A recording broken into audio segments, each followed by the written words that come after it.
Allahumma sholli wa sallim wa barik alaihi.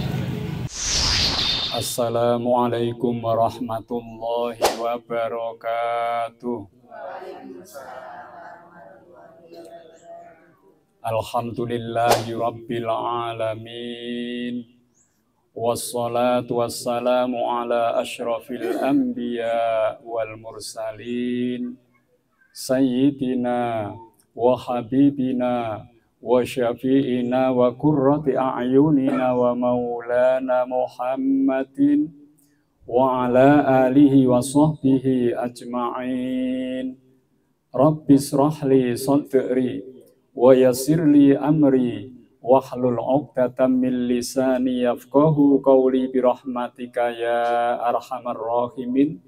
Wala haula wala quwwata illa billahil aliyyil azim. Amma ba'du. Wonten ngarsanipun para jamaah, para bapak ibu, sederek sedaya rahimakumullah. Monggo kita tansah muji syukur wonten ngarsanipun Allah Subhanahu wa taala ingkang sampun paring pinten-pinten kenikmatan dumateng kita sedaya. Langkung-langkung inggih menika nikmatul iman wal Islam. Sholawat salam kita tansah kunjuk wonten ngarsanipun Nabi kita Muhammad sallallahu alaihi wasallam, keluarginipun, para sahabatipun, mugi saged lumeber dumateng kita sedaya. Kula panjenengan, keluargi kita langkung-langkung tiyang sepuh kita wonten ing yaumil qiyamah. Mugi saged pikantuk syafaatul uzma. Amin amin ya rabbal alamin. Para jamaah, menika wonten ing wulan Rabiul Awal. Temanipun tepat ya. Lebih besar mana cintamu kepada Rasulullah dengan cinta Rasulullah kepadamu. Oke. Niki sing jelas nek dijawab mun rampung niki nggih. Jawabane langkung ageng cinta Rasul kepada umatnya, karena itu sudah dinas dalam Al-Quran. Tapi bagaimanapun kita sebagai umatnya pasti perlu meningkatkan rasa cinta kita kepada Rasulullah. Niki wonten kalih bagian nggih. Kula aturke rumiyin beberapa hal yang mendasari tentang diutusnya Rasulullah sallallahu alaihi wasallam. Lamangke monggo sareng-sareng kita muhasabah seperti apa cinta Rasulullah kepada umatnya. Nggih. Monggo mangke menawi wektalipun muhasabah kula panjenengan mirengake saestu mari kita semak kata demi kata, kalimat demi kalimat, sudah sejauh mana cinta kita kepada Rasul dan seperti apa cintanya Rasulullah kepada kita. Menika saderengipun kersanipun kula panjenengan mengenal Rasulullah lebih dekat. Ini ada beberapa keterangan yang perlu dipahami bersama. Para jamaah rahimakumullah. Pertama, kita harus tahu bahwasanya Nabi Muhammad itu manusia pilihan yang diutus untuk menjadi Rasul, memimpin umat manusia di akhir zaman. Lah kula panjenengan termasuk umat yang berada di akhir zaman, di mana godaan-godaan semakin berat, ujian-ujian demikian beratnya untuk umat Nabi Muhammad sallallahu alaihi wasallam. Yang kedua, Nabi Muhammad sallallahu alaihi wasallam memiliki akhlak yang mulia. Panjenengan kalau maos wa kana khuluquhul Qur'an wa shimatuhul ghufran yansahu lil insan. Dan adalah akhlaknya Rasulullah itu telah termuat kemuliaan-kemuliaannya di dalam Al-Qur'an. Wa shimatuhul ghufran, Rasulullah punya kepribadian senantiasa memaafkan kesalahan orang lain. Yansahu lil insan, senantiasa memberikan nasihat baik kepada umat manusia. Oleh karena itu, Wa kana Rasulullah sallallahu alaihi wasallam ahsanan nasi khalqan wa khuluqan. Dan adalah Nabi Muhammad sallallahu alaihi wasallam itu sosok yang bagus dalam ciptaan Allah, bentuknya indah, bagus, akhlaknya mulia. Niku sedaya sifat-sifat yang melekat pada badan Rasulullah adalah sifat-sifat yang baik. Postur tubuhnya, ya, wajah beliau, rambutnya, kulitnya, hidung, mata, telinga, semuanya dicipta Allah dengan suatu keindahan. Maka Rasulullah ini ahsanan nasi, sebagus-bagus manusia, khalqan dalam bentuk ciptaan, wa khuluqan dan akhlak. Nomor 3. Seandainya Allah Subhanahu wa Ta'ala tidak menciptakan Nabi Muhammad sallallahu alaihi wasallam, maka alam seisinya tidak bakal dicipta oleh Allah. Dahulu Nabi Adam alaihissalam berada di surga. Nabi Adam melihat sebuah tulisan, La ilaha illallah Muhammadur Rasulullah. Bertanya-tanyalah Nabi Adam, siapa Muhammad ini? Namanya bergandeng dengan Allah. La ilaha illallah Muhammadur Rasulullah, bertanya-tanya. Maka bertanyalah Nabi Adam kepada Allah Subhanahu wa Ta'ala, siapa Muhammad ini? Maka Allah jawab, laula Muhammadun ma khalaqtuk. Seandainya aku tidak menciptakan Muhammad, ma khalaqtuk, aku pun tidak bakal menciptakanmu. Kalau Nabi Adam tidak diciptakan, kula panjenengan boten saged wujud wonten ing donya niki. Mila kula panjenengan kedah mengetahui, memahami posisi Rasulullah sallallahu alaihi wasallam adalah sebagai Rasul yang sangat dicintai Allah dan diutus untuk memimpin umat manusia pada akhir zaman. Yang kelima, kula jenengan sedaya wajib mencintai Rasulullah sallallahu alaihi wasallam karena beliau diutus, wa ma arsalnaka illa rahmatan lil alamin. Kami Allah tidak mengutus Nabi Muhammad kecuali untuk menebarkan kasih sayang rahmat di seluruh penjuru alam. Mula kula panjenengan wajib mencintai Rasul, melebihi cinta kita kepada orang tua kita, melebihi cinta kita kepada anak, istri kita, keluarga kita, dan melebihi cinta kita kepada semua manusia. Rasulullah menyampaikan, la yu'minu ahadukum hatta akuna ahabba ilaihi miwalidihi wa waladihi wan nasi ajma'in. Tidak sempurna iman salah seorang di antara kamu sehingga aku lebih dicintai dari bapaknya, dari anak-anaknya, dari seluruh manusia. Maka wajib bagi kita mencintai Rasulullah dengan sempurna.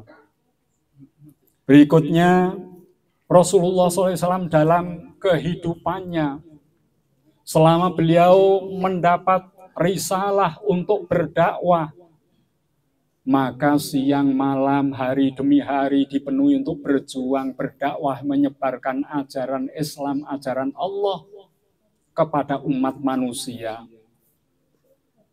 Rasul tidak pernah merasa capek untuk menyampaikan ajaran-ajaran kebenaran dari Allah karena cintanya kepada umatnya. Siang malam yang difikirkan adalah bagaimana umat manusia bisa menerima ajaran Allah yang agung ini. Meskipun Rasulullah tidak diberi gaji, tidak ada yang memberikan jaminan kedudukan, pangkat, tidak ada yang membantu keluarga Rasul dari kebutuhan ekonomi, tapi Rasulullah berjuang siang malam yang difikirkan bagaimana ajaran Allah bisa diterima umat manusia. Rasulullah mendapat tantangan, ancaman, penghinaan, akan dibunuh. Tapi Rasulullah pantang mundur untuk berdakwah demi cintanya kepada umat Rasulullah Shallallahu Alaihi Wasallam. Yang terakhir, Rasulullah Shallallahu Alaihi Wasallam siang malam berharap supaya umatnya mendapatkan keringanan, tidak mengalami penderitaan. Maka Siti Aisyah radhiyallahu anha pernah bertanya kepada Rasul, "Wahai Rasul, kenapa malam-malam engkau panjang berdoa kepada Allah, sholat malam, memohon ampunan kepada Allah, padahal engkau telah dijamin akan masuk surga dan seluruh dosa-dosamu telah diampuni oleh Allah?" Jawab Rasulullah, "Aku senantiasa memohonkan ampun untuk umatku. Jikalau nanti dia meninggal dunia, belum sempat bertaubat kepada Allah, maka malam-malam itu diisi oleh Rasulullah untuk memohonkan ampun kepada umatnya." Oleh karena itu, disampaikanlah dalam Al-Quranul Karim, "A'udzu billahi minasyaitonir rajim. Laqad ja'akum rasulun min anfusikum azizun 'alaihi ma anittum harisun 'alaikum bil mu'minina raufur rahim." Telah datang kepadamu seorang rasul dari jenismu, azizun 'alaihi ma anittum, terasa berat olehnya atas penderitaanmu. Harisun 'alaikum, Rasul sangat berharap supaya kita semuanya sebagai umatnya tidak mendapatkan siksaan di neraka. Bil mu'minina raufur rahim, terhadap orang-orang mukmin Rasulullah memiliki sifat belas kasihan. Itulah beberapa hal yang perlu kita pahami dari kedudukan Rasulullah Shallallahu Alaihi Wasallam sebagai utusan Allah Subhanahu Wa Taala. Iki sampun nggih. Lajeng tema yang kedua adalah cinta Rasulullah kepada umatnya. Ini mari kita uji hati kita masing-masing. Apakah kita semuanya sebagai umatnya Rasulullah memiliki cinta yang besar kepadanya? Yang jelas, Rasulullah seringkali dalam sujudnya berurai air mata karena memikirkan umatnya. Ini dialami Rasul pada saat beliau menjelang ajalnya sampai harapan-harapannya. Untuk itu, yang pertama, bukti cinta Rasulullah kepada umatnya, Rasul berwasiat bahwa Rasulullah meninggalkan dua warisan. Kalau kita berpegang teguh kepada keduanya, ma intamasaktum bihima lan tadhillu abadan, tidak akan sesat selamanya. Kitab Allah wa sunnata rasuli, yaitu kitab Allah Al-Quran dan dawuh-dawuh pun Rasulullah di dalam hadisnya. Ini cinta Rasulullah. Rasul tidak meninggalkan harta benda, perhiasan, tapi Rasulullah ingin umatnya selamat dengan berpegang kepada Al-Quranul Karim serta hadis dawuh-dawuh pun Rasulullah Shallallahu Alaihi Wasallam. Setiap nabi punya doa yang mustajabah. Dan semua nabi telah menjadikan doa ini untuk dimohonkan ketika hidup di dunia. Sedangkan Nabi kita Muhammad Sallallahu Alaihi Wasallam di saat beliau dimusuhi, diancam keselamatannya, banyak sahabat menyampaikan, "Wahai Rasul, setiap nabi punya doa yang mustajab, maka mohonlah engkau kepada Allah supaya orang-orang yang memusuhimu diberikan laknat oleh Allah Subhanahu wa Ta'ala. Niki permintaan para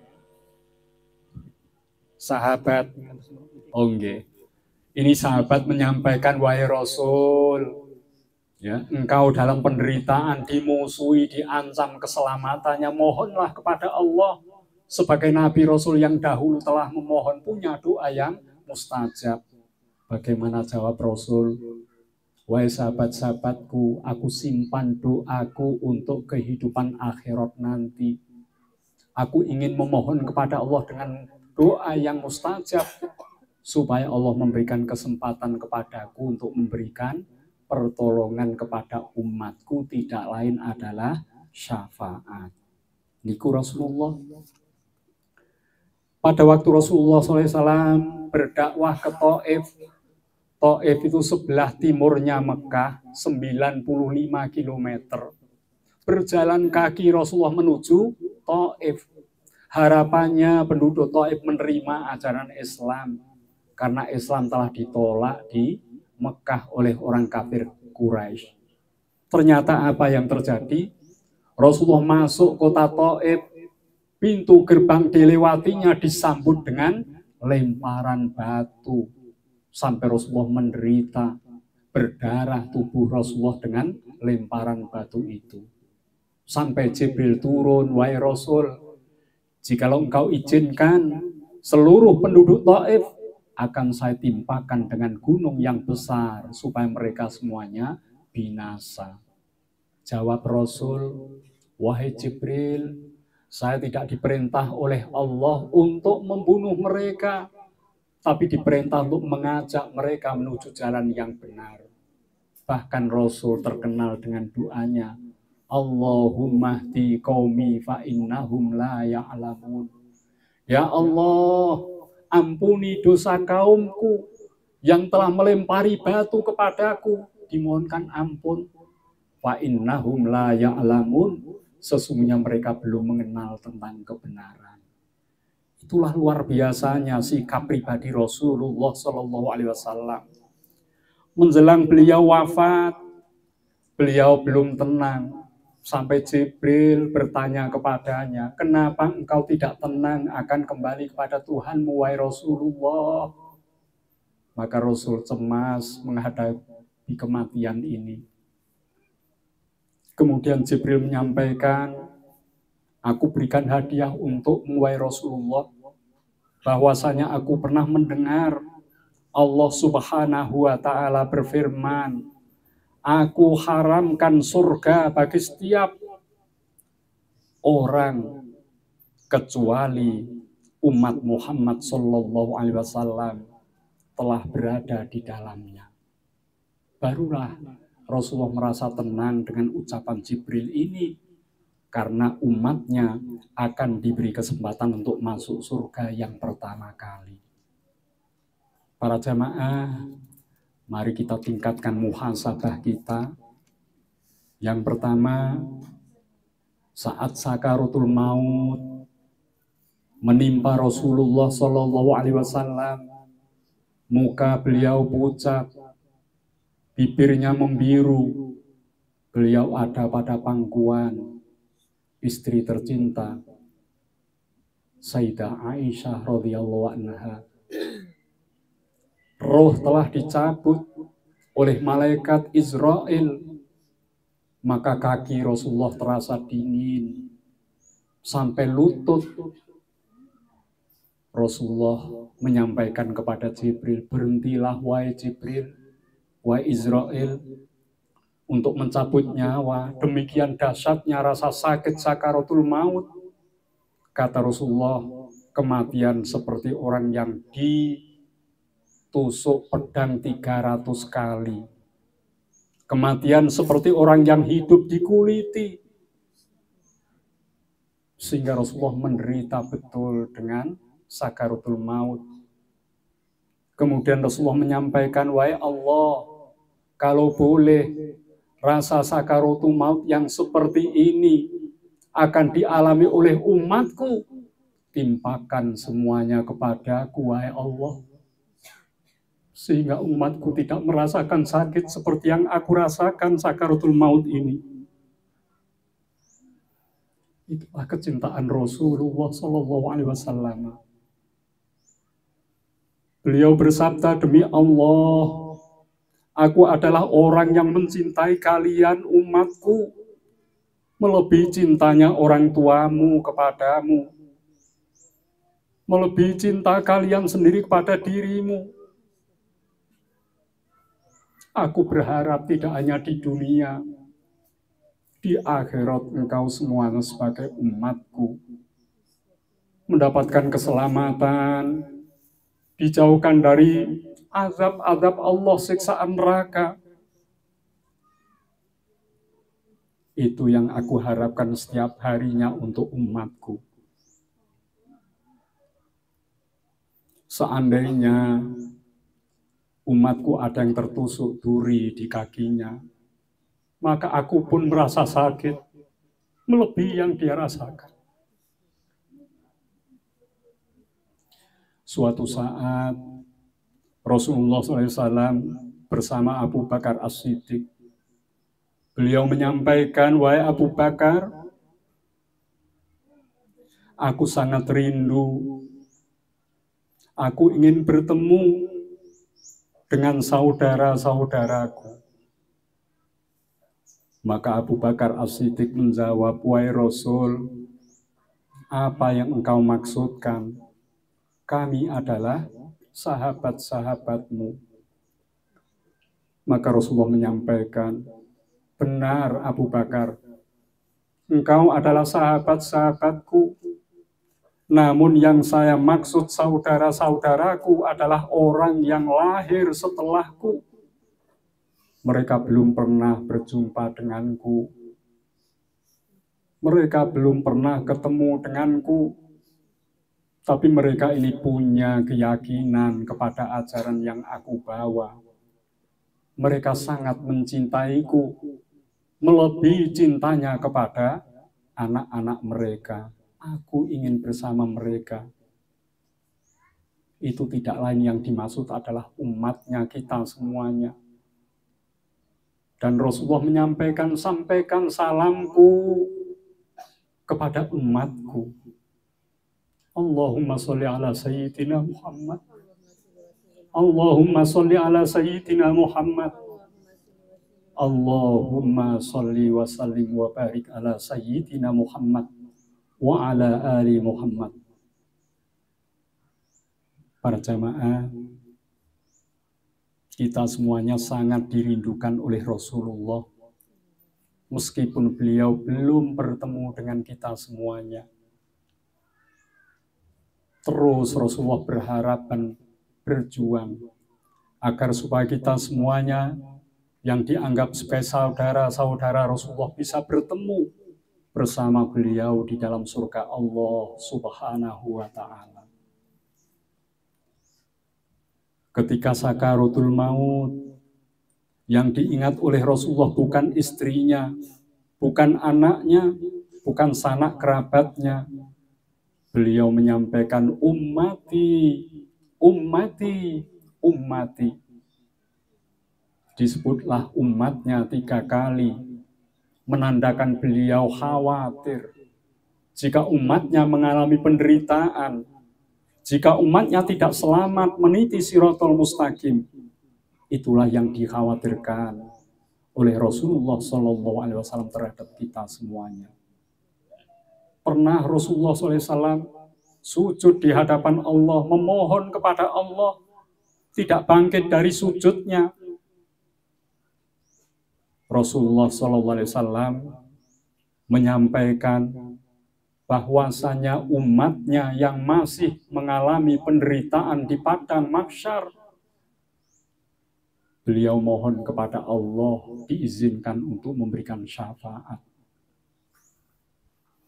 Agar umatnya yang mengalami penderitaan di padang mahsyar selama 50.000 tahun mendapatkan pertolongan, mendapatkan minum dari telaga Kautsar sehingga mereka tidak kehausan. Rasulullah SAW tidak ridho jikalau ada satu saja dari umatnya masuk ke neraka. Ya Rabb, la arda wa wahidun min ummati finnar. Wahai Allah, aku tidak merasa ridho, aku belum merasa senang, bahagia kalau ada saja satu dari umatku masih masuk di dalam neraka. Untuk itulah perjuangan Rasulullah, cintanya Rasulullah kepada umatnya, sampai di akhir ajalnya beliau sangat berharap untuk keselamatan kita semuanya. Ketika Rasulullah SAW telah wafat, ketika Rasulullah SAW sudah berada di hari akhir, Rasul diberi kesempatan pertama kali untuk masuk. Rasulullah SAW mencari-cari, mana umatku? Surga masih sepi, belum ada penghuninya, mana umatku? Maka Allah menjawab, umatmu masih berada di padang mahsyar. Kemudian Rasulullah keluar dari surga. Beliau tidak akan masuk surga sebelum dipastikan umatnya ini masuk ke dalam surga Allah Subhanahu wa ta'ala. Para jamaah, Rasulullah pernah dalam suatu majelis didampingi Abu Bakar As-Siddiq, Umar, Utsman, dan sahabat Ali serta yang lain. Rasulullah menyampaikan pertanyaan, siapa hamba Allah yang paling mulia menurut kalian? Maka semua jamaah, semua sahabat terdiam, berpikir untuk menjawab pertanyaan Rasul. Salah satu jawaban, tentunya malaikat ya Rasulullah yang paling mulia. Maka Rasul menjawab, tentu malaikat itu paling mulia. Karena malaikat ini senantiasa bertasbih kepada Allah. Malaikat selalu taat kepada perintah Allah. Pasti dia paling mulia. Tapi bukan itu yang aku maksudkan. Sehingga jawaban ini belum dianggap benar oleh Rasul. Para sahabat berpikir panjang untuk mencari jawaban apa kira-kira jawaban dari pertanyaan Rasul, orang yang paling mulia di sisi Allah. Maka ada sahabat yang menjawab, tentunya para nabi, para rasul, wahai Rasulullah yang paling mulia. Mereka paling mulia. Maka Rasulullah menjawab, tentunya nabi rasul itu sudah maksum. Nabi dan rasul diberikan wahyu oleh Allah secara langsung. Layak kalau mereka semuanya orang yang mulia. Tapi bukan itu yang aku inginkan. Maka sahabat semakin penasaran, apa sebetulnya jawaban yang diinginkan oleh Rasulullah SAW. Maka sahabat menjawab, wahai Rasulullah, orang yang paling mulia di sisi Allah adalah kami para sahabatmu yang mencintaimu, berjuang bersamamu. Maka Rasul menjawab, tentu saja engkau orang yang mulia, karena engkau hidup bersamaku, melihat langsung kepadaku, dan berjuang bersamaku, tentu engkau orang mulia. Tapi bukan itu yang aku maksudkan. Kemudian semua sahabat tidak lagi mau menjawab, karena jawaban-jawaban terpilih ternyata belum diterima oleh Rasulullah SAW. Kemudian Rasulullah menundukkan kepala, menundukkan wajahnya. Rasulullah menangis di hadapan sahabat-sahabatnya. Para sahabat bertanya, wahai Rasul, kenapa engkau menangis? Maka Nabi Muhammad SAW menjawab, wahai sahabatku, siapa hamba-hamba yang mulia itu? Mereka adalah orang-orang yang lahir setelahku, tidak pernah bertemu denganku, tidak pernah melihatku, tapi mereka memiliki rasa cinta dan percaya iman kepadaku. Aku rindu kepada mereka, sampaikan salamku kepada mereka. Ini cinta Rasulullah kepada kita semuanya. Rasulullah pernah menangis. Tangisan Rasulullah ini mengguncang arsy. Maka Nabi Muhammad SAW saat dalam kesendirian dengan berurai air mata karena tangisannya, arsy terguncang. Allah Subhanahu wa Ta'ala memerintahkan malaikat Jibril untuk turun. Wahai Jibril, turunlah kamu. Apa sebab Rasulullah SAW menangis? Padahal Allah Maha tahu pasti keadaan Rasul menangis. Allah telah tahu jawabannya, tapi untuk pelajaran bagi umatnya. Lalu Jibril alaihissalam turun menemui Rasulullah SAW, menyampaikan salam dari Allah kepadanya dan menanyakan, wahai Rasulullah, kenapa engkau menangis? Sampai arsy terguncang karena tangisanmu. Maka Rasulullah menjawab, wahai Jibril, aku teringat pesan yang disampaikan Nabi Isa sebelum beliau diangkat oleh Allah ke langit. In tu'adzibhum fa innahum ibaduk wa in taghfir lahum fa innaka antal azizul hakim. Ini dimuat dalam surat Al-Maidah ayat 118. Jikalau engkau mengazab mereka, yaitu umatnya Nabi Isa, Bani Israel, fa innahum ibaduk, mereka itu hambamu. Monggo nek panjenengan badhe nyiksa hambamu ingkang nglampahi dosa. Wa in taghfir lahum, jika engkau Allah akan mengampuni dosa mereka, orang-orang Bani Israel, fa innaka antal azizul hakim, maka sesungguhnya engkau adalah maha perkasa lagi maha bijaksana. Wahai Jibril, dengan ucapan Isa ini menandakan bahwa Isa berlepas tangan kepada umatnya, tidak mau bertanggung jawab lagi secara keseluruhan, diserahkan semuanya kepada Allah.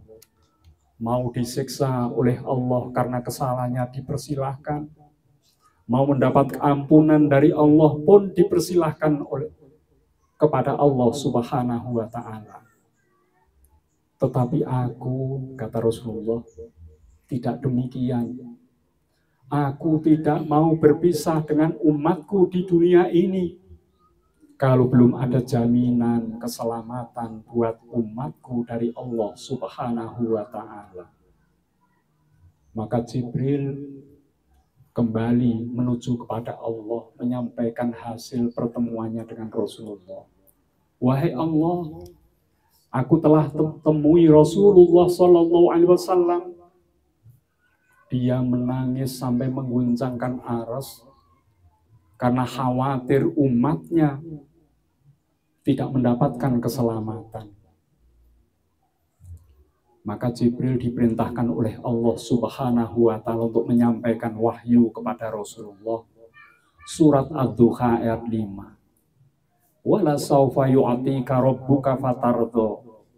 Dan sungguh kelak Tuhanmu pasti memberikan kamu karunia-Nya sehingga engkau menjadi puas.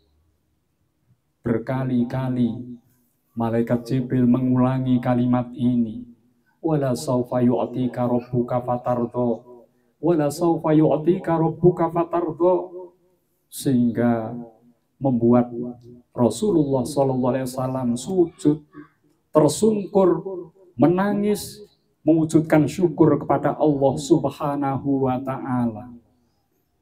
Setelah lama Rasulullah sujud, menangis, beliau bangun dan berkata, ya Jibril, wahai Jibril, walladzi nafsu Muhammadin biyadihi, demi jiwanya Muhammad ada dalam tangannya, yaitu demi Allah, la arda wahidun min ummati finnar, aku tidak rela kalau ada saja satu dari umatku masih berada di dalam neraka.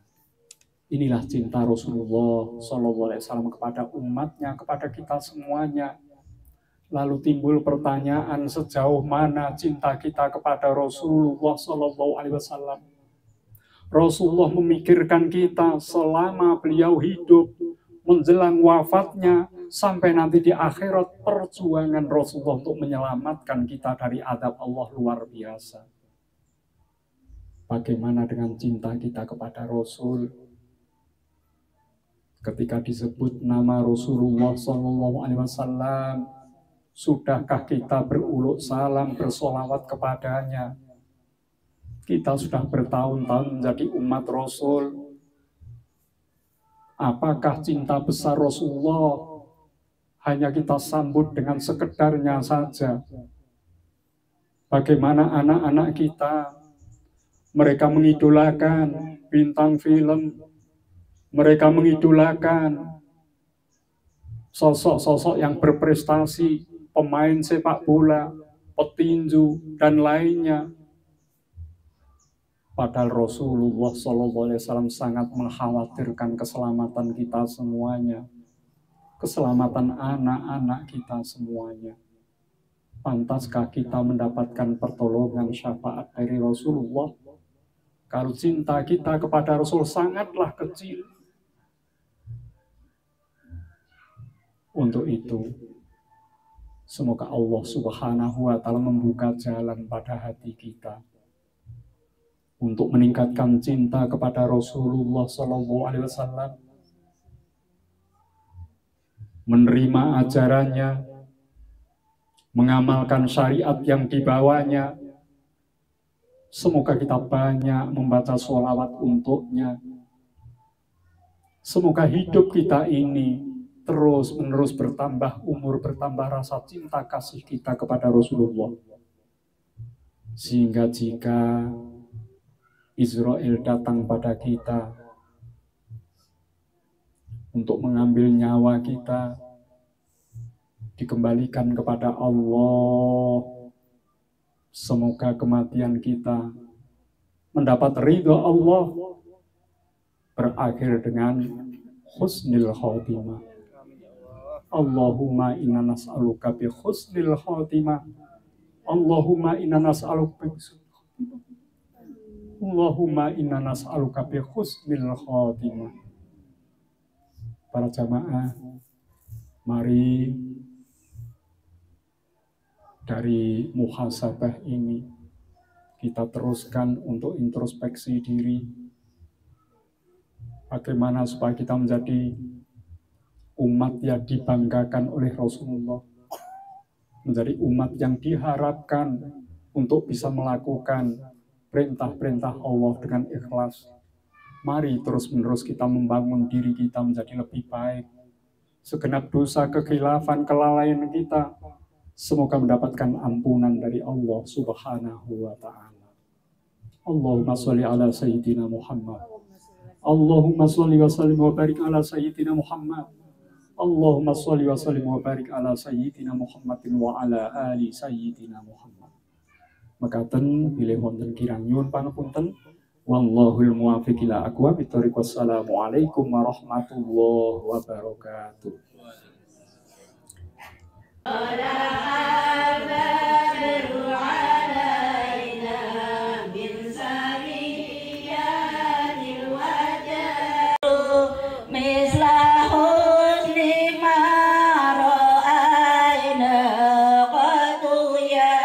وجاء